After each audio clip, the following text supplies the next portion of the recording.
Hello dear learners, स्वागत है आपका द वाइट बोर्ड चैनल पे एक बार फिर से। जहां आज की वीडियो में भी हम वही बीपीएससी टीआरई 2 टीएचडी मैथमेटिक्स के एक क्वेश्चन का सॉल्यूशन करने वाले हैं। क्वेश्चन क्या आपको दिखाई देगा यहाँ पे, मैं पढ़ के बताता हूँ। क्वेश्चन नंबर 80, 3 निष्पक्ष सिक्के फेंकने से कम एक हेड आने की प्रायिकता क्या है।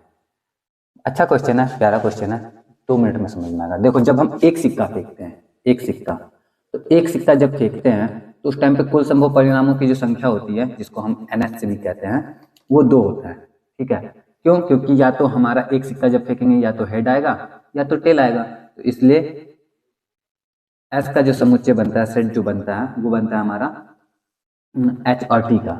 ठीक है, क्योंकि H और T के अलावा और कुछ आ नहीं सकता, और इसलिए नंबर ऑफ एस यानी एस में अवयवों की जो संख्या है वो 2 हो जाती है। लेकिन वही एक सिक्के की जगह हम जब 2 सिक्के फेंकते हैं, तो 2 सिक्के फेंकने के केस में हमारा जो ये एस बनता है ना, वो होता है या तो दोनों पे हेड आ सकता है, या दोनों पे टेल आ सकता है, या पहले पे हेड और दूसरे पे टेल आ सकता है, या पहले पे टेल और दूसरे पे हेड आ सकता है। और ये कुल कितने परिणाम आ गए हमारे पास में? तो 1 2 3 4। तो इस केस में जो हमारा NS होता है वो 4 हो जाता है।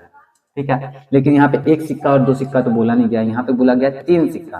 तो जब हम 3 सिक्का फेंकेंगे तो उस केस में क्या क्या आ सकता है? तो शॉर्ट करने के लिए थोड़ा सा मैं ये बता सकता हूँ कि जब एक सिक्का पे NS 2 है, तो 2 सिक्के के लिए NS जो होगा ना, वो 2 का स्क्वायर हो जाता है, और 3 सिक्के के लिए जो NS होता है वो 2 का क्यूब हो जाता है। सिक्का 3 हुआ, सिक्का 4 होगा तो 2 पे पावर 4 हो जाएगा, सिक्का 5 हुआ तो 2 पे पावर 5 हो जाएगा, इस तरह से। तो इस केस में यहाँ पे तो 4 आ गया था इसके लिए, 2 सिक्कों के लिए हमारा। 3 सिक्कों के लिए हमारा आएगा 8। अब सच में 8 आ रहा है कि नहीं आ रहा है, ये भी आप चाहो तो चेक कर सकते हो कुछ इस तरह से कि 3 सिक्के फेंके गए तो क्या क्या परिणाम आ सकते हैं। क्या सच में 8 आता है परिणाम? देख लो, हो सकता है कि तीनों पे हेड आ जाए, हो सकता है कि तीनों पे टेल आ जाए, हो सकता है कि पहले पे हेड आ जाए बाकी दोनों पे टेल आ जाए, हो सकता है कि पहले और दूसरे पे हेड आ जाए तीसरे पे टेल आ जाए, या फिर ऐसा भी हो सकता है 3 हेड हो ही गया 2 हेड हो गया, या फिर ऐसा भी हो सकता है कि टेल पहले आए और हेड बीच में रह जाए, या फिर ऐसा भी हो सकता है कि टेल एक बार आए हेड टेल 2 बार आ जाए हेड एक बार आए, या फिर ऐसा भी हो सकता है कि टेल हेड और टेल हो जाए, या फिर कितना हो गया 1 2 3 4 5 6 7, एक बच रहा है ना, वो क्या क्या बच रहा है भाई?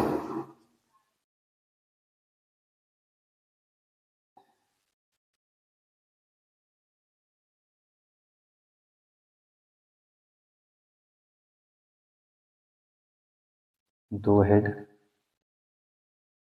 2 हेड हो गया, पहले हेड बीच में हेड बाद में हेड। ठीक है, 2 टेल,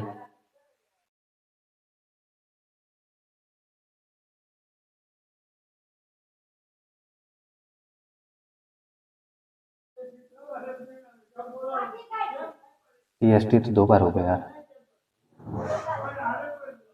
T H H और 3T 2T 2T T, पहले बाद बीच में T नहीं है, तो HTH। तो ये देख लो भाई, ये जो है हमारे कुल संभव परिणाम है कि या तो तीनों पे हेड आ सकता है, या तीनों पे टेल आ सकता है, या पहले पे हेड बाकी दोनों पे टेल। इस तरह से आप देख पा रहे हो, समझ पा रहे हो। तो आप देखोगे इसके अलावा और कोई परिणाम आ नहीं सकते। कुल परिणाम कितने हो गए हमारे पास में? 1 2 3 4 5 6 7 8। तो आप या तो ऐसे करोगे, जो कि आपने देखा कि कितना टाइम लग जाता है इसमें, तो आप समझने के लिए आप डायरेक्ट ऐसे भी कर सकते हो, ताकि आपको NS आराम से मिल जाए। क्योंकि कुल संभव परिणाम जो है वो पता रहेगा, तो हम जब भी प्रायिकता निकालते हैं तो कुल संभव परिणाम को हम हर में लिखते हैं, डिनोमिनेटर में लिखते हैं। तो बटा में 8 तो हमारा सर्टन आएगा। आप ऑप्शन भी देखोगे, ऑप्शन में सब में बटा में 8 लिखा हुआ है। ठीक है, तो इसलिए हमारा ये 8 आना जरूरी था। अब आते हैं हम अपने क्वेश्चन पे कि क्या है क्वेश्चन असली वाला हमारा, कि 3 निष्पक्ष सिक्के फेंके जाने पे कम से कम एक हेड आने की प्रायिकता।